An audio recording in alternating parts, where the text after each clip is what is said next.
A Russian missile hits a suburb outside Kyiv.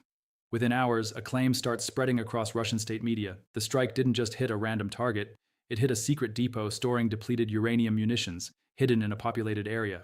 The headline writes itself: Dangerous Nuclear Plan. Uranium depot destroyed.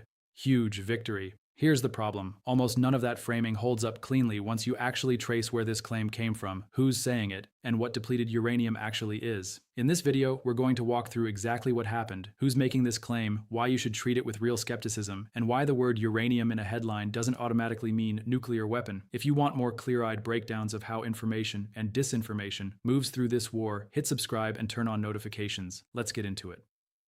Section 1. What actually happened? Let's start with the one part of this story that isn't in dispute.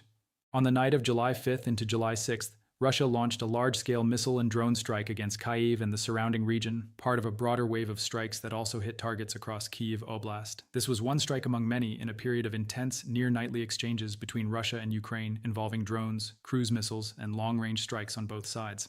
According to the Russian Ministry of Defense's own account of that overnight period, Russian forces described the strikes as retaliation for a large Ukrainian drone attack the night before. One Moscow claimed involved several hundred long-range drones aimed at Russian regions including Leningrad, Bryansk, Belgorod, Yaroslavl, Kaluga, and Kursk, along with occupied Crimea. Russia's defense ministry framed its own response as targeting military, industrial, and fuel infrastructure connected to the Ukrainian armed forces in and around Kyiv. That's the broadly agreed-upon backdrop. Missiles and drones were flying in both directions that week, hitting energy infrastructure, military-industrial sites, and, as always in this war, causing civilian casualties and property damage along the way. Section 2, where the uranium depot claim actually came from. Now here's where the story gets much shakier, and this is the part that matters most. The specific claim that one of these strikes hit a secret depot storing depleted uranium munitions did not come from Ukraine's Ministry of Defense, from independent battlefield monitors, or from any neutral international body. It came from a single individual, Igor Moseichuk, a former Ukrainian member of parliament, speaking publicly after the strike. Moseichuk claimed that a Russian strike on a Kyiv suburb had hit a hidden depot storing depleted uranium munitions in a populated area. That claim was then picked up and amplified almost immediately by RT, Russia's state-owned international broadcaster, and by a network of other pro-Kremlin outlets that essentially function as English-language mirrors of Russian Ministry of Defense messaging. From there, it spread into exactly the kind of sensationalized headline you're seeing now: strike coverage paired with dramatic framing about dangerous nuclear plans and huge victories.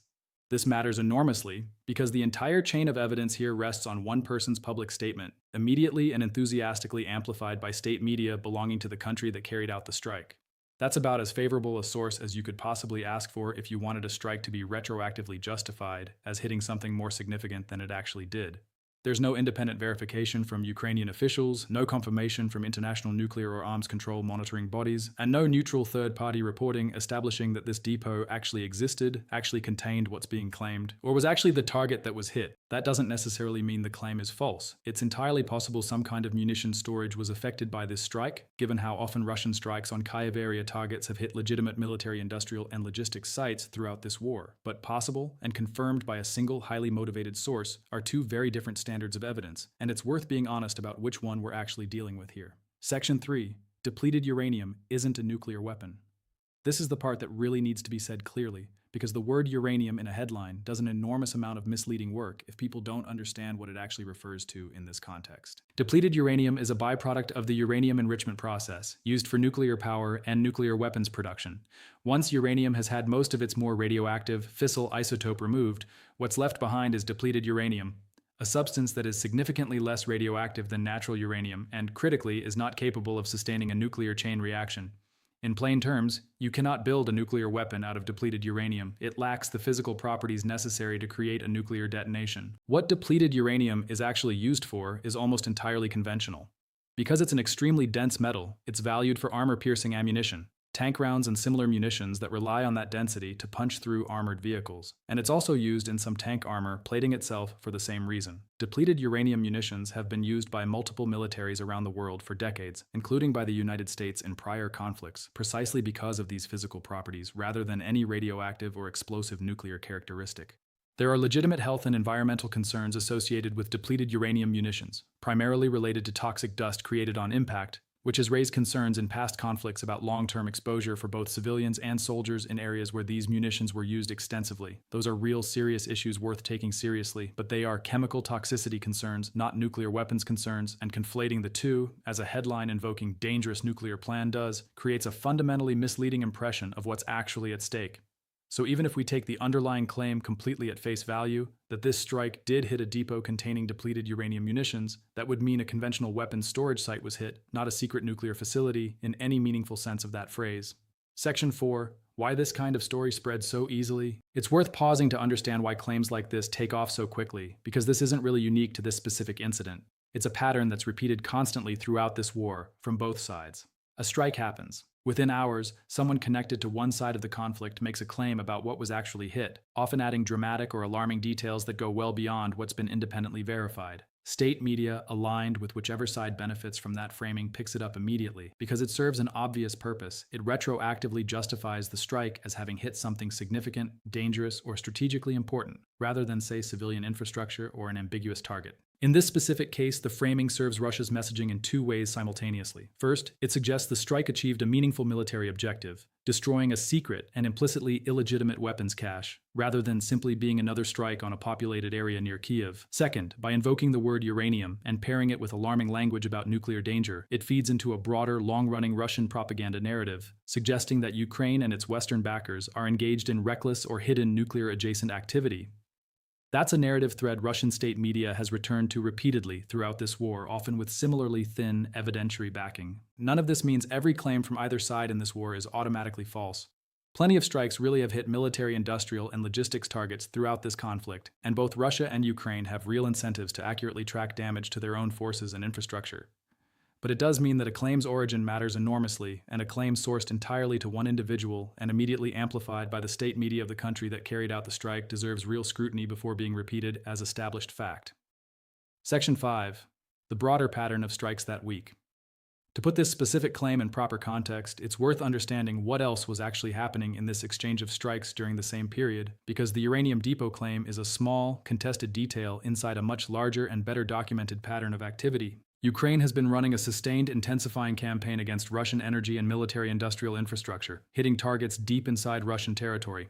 Refineries in cities like Omsk, thousands of kilometers from the front line, fuel depots, oil terminals in Crimea, and air bases. This campaign has been described by Ukrainian officials as a deliberate, sustained effort specifically aimed at increasing pressure on Russia's ability to sustain its war economy. Russia, in turn, has continued its own large-scale strikes against Ukrainian cities, frequently targeting energy infrastructure and, according to independent monitoring groups tracking the war, causing significant civilian casualties in strikes on residential areas in Kyiv and elsewhere. Independent assessments of the war have noted that Russian strike packages have continued to evolve technologically in ways that make interception more difficult, which analysts have suggested is contributing to rising civilian harm from these attacks over time. This is the real, well-documented shape of the war during this period: large-scale, reciprocal strikes on infrastructure and military targets on both sides, with genuine civilian cost on both sides as well. The uranium depot claim is a single, disputed data point inside that much larger and more thoroughly documented exchange, and it's worth keeping that scale in perspective, rather than treating one unverified claim as the headline story of what actually happened that week.